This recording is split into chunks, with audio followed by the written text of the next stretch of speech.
On a seemingly ordinary evening at home, Gabriel and Lissa sat on the sofa, embroiled in a disagreement that started small but soon spiraled into something far more intense.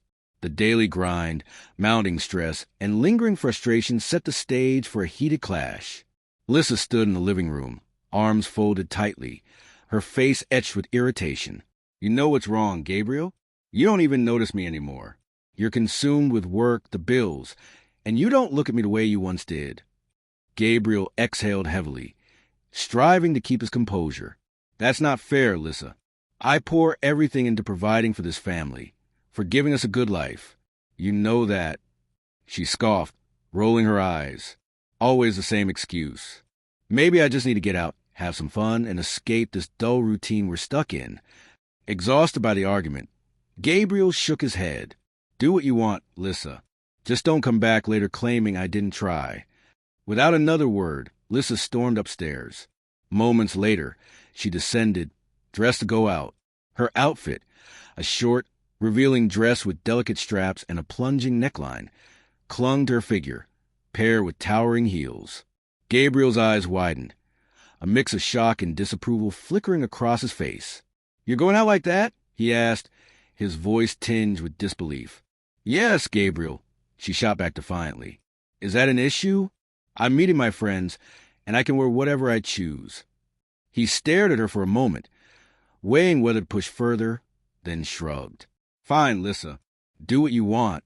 Have your fun." Grabbing her purse, she left without a backward glance. Gabriel stood alone, staring into space. This wasn't just about her outfit or a night out. It hinted at a deeper rift.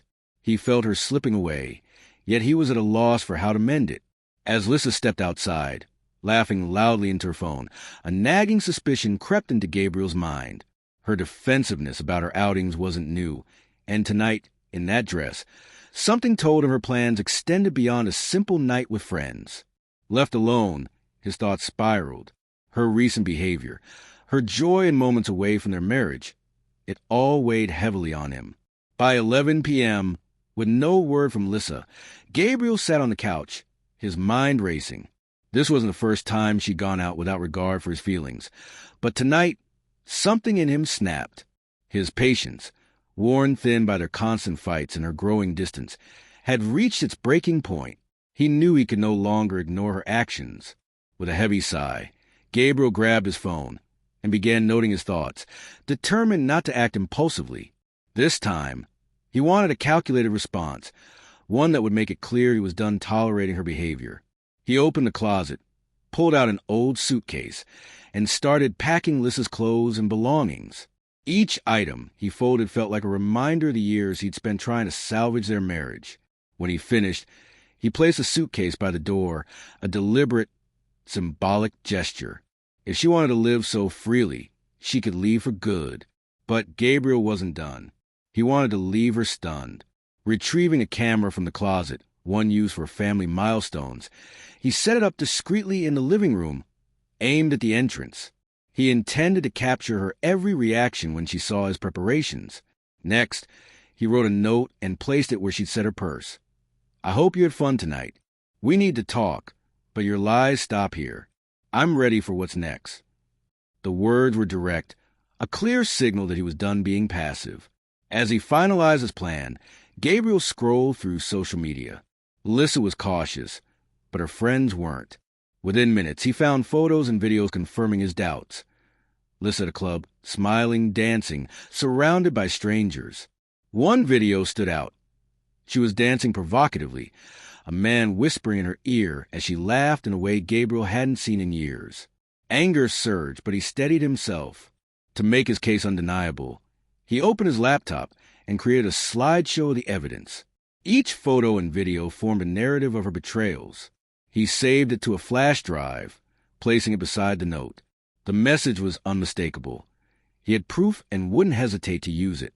Gabriel settled back on the couch, the suitcase ready, the camera set, the flash drive waiting. He knew tonight would change everything. As the hours ticked into the early morning, he sat in silence, nerves and resolve intertwining.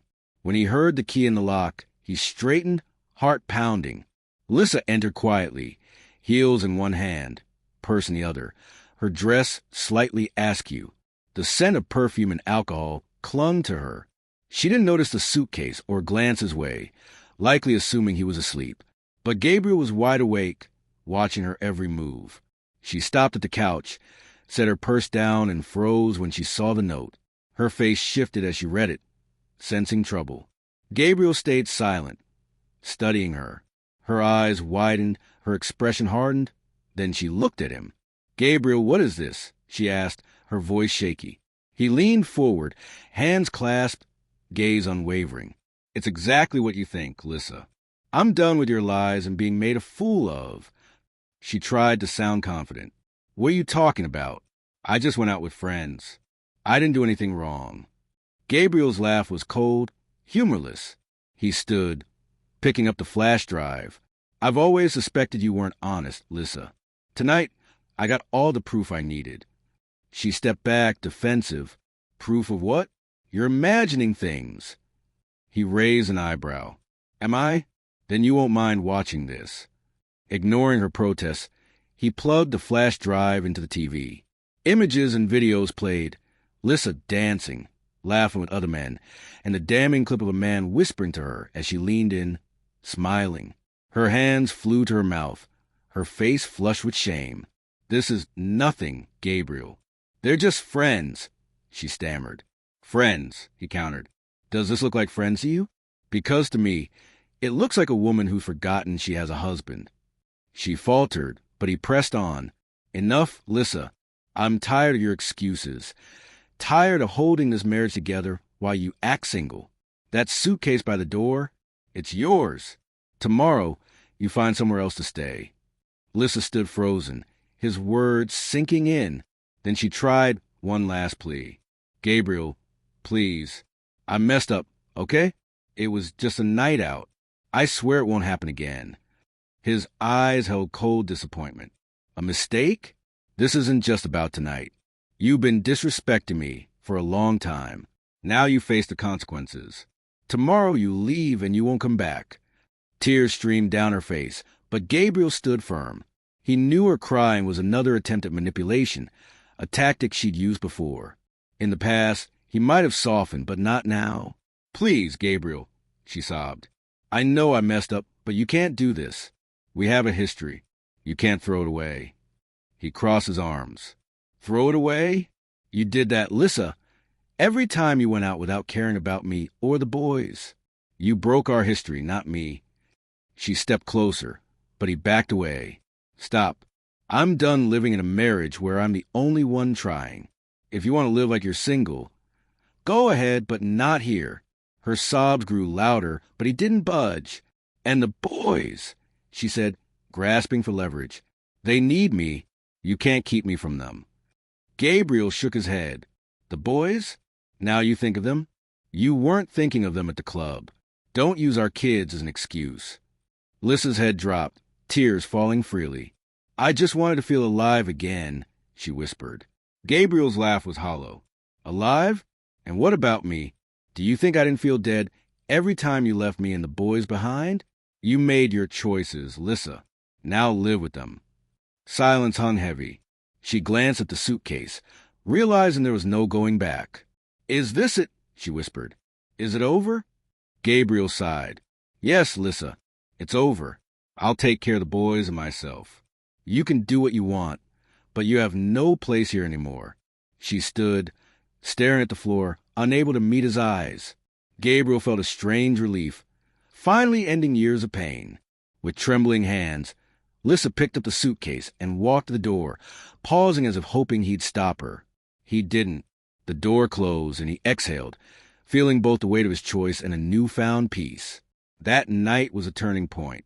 Challenges lay ahead, but Gabriel knew he'd done what was right for himself and his boys. Lissa wandered the streets, suitcase in hand, her chest heavy with regret. The reality of her situation sank in with every step. With nowhere else to go, she arrived at her friend Carla's house. Carla, in pajamas, opened the door, shocked to see Lissa's tear-streaked face and suitcase. "Lissa, what's wrong?" Lissa tried to speak, but collapsed into sobs as Carla hugged her. On the couch, Lissa poured out her story. The arguments, her need to feel alive, the club nights, and Gabriel's discovery. He said, I destroyed our marriage, Carla. And he's right. I ruined everything. I didn't see what an incredible man he was. Carla frowned. Did you cheat on him? Lissa nodded, tears falling. I threw it all away for meaningless moments. Fake attention. I've lost him, Carla. I've lost everything. Carla sighed. You knew Gabriel was devoted to you and the boys. Why did you do this? Lissa hung her head. I don't know. I felt trapped, suffocated. I thought going out would help, but I was just running for myself. Now it's all gone. Carla squeezed her hand. You need to forgive yourself, Lissa, and learn from this. Gabriel has every right to be hurt, but your life isn't over. You have to move forward. Lissa stayed at Carla's, barely sleeping, haunted by Gabriel's words and the sound of the door closing.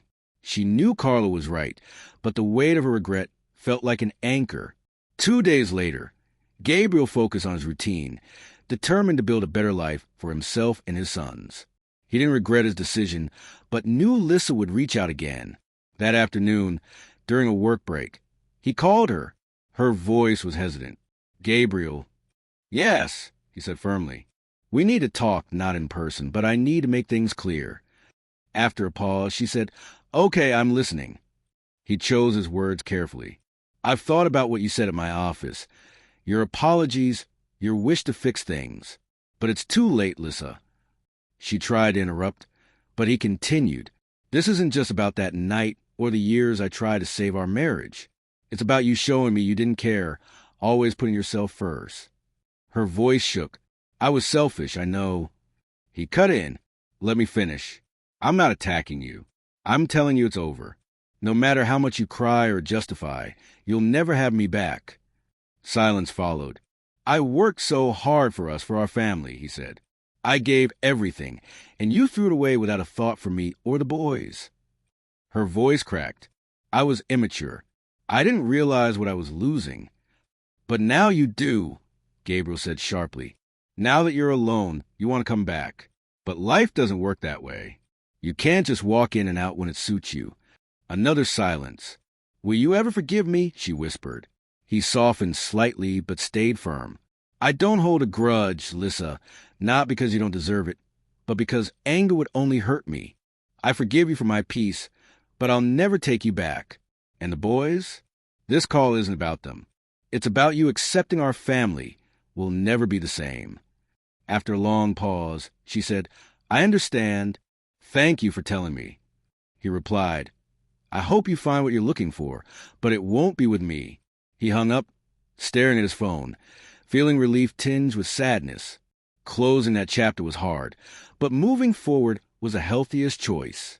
Gabriel knew it wouldn't be easy, but he was ready to face the future, determined to do right by himself and his boys.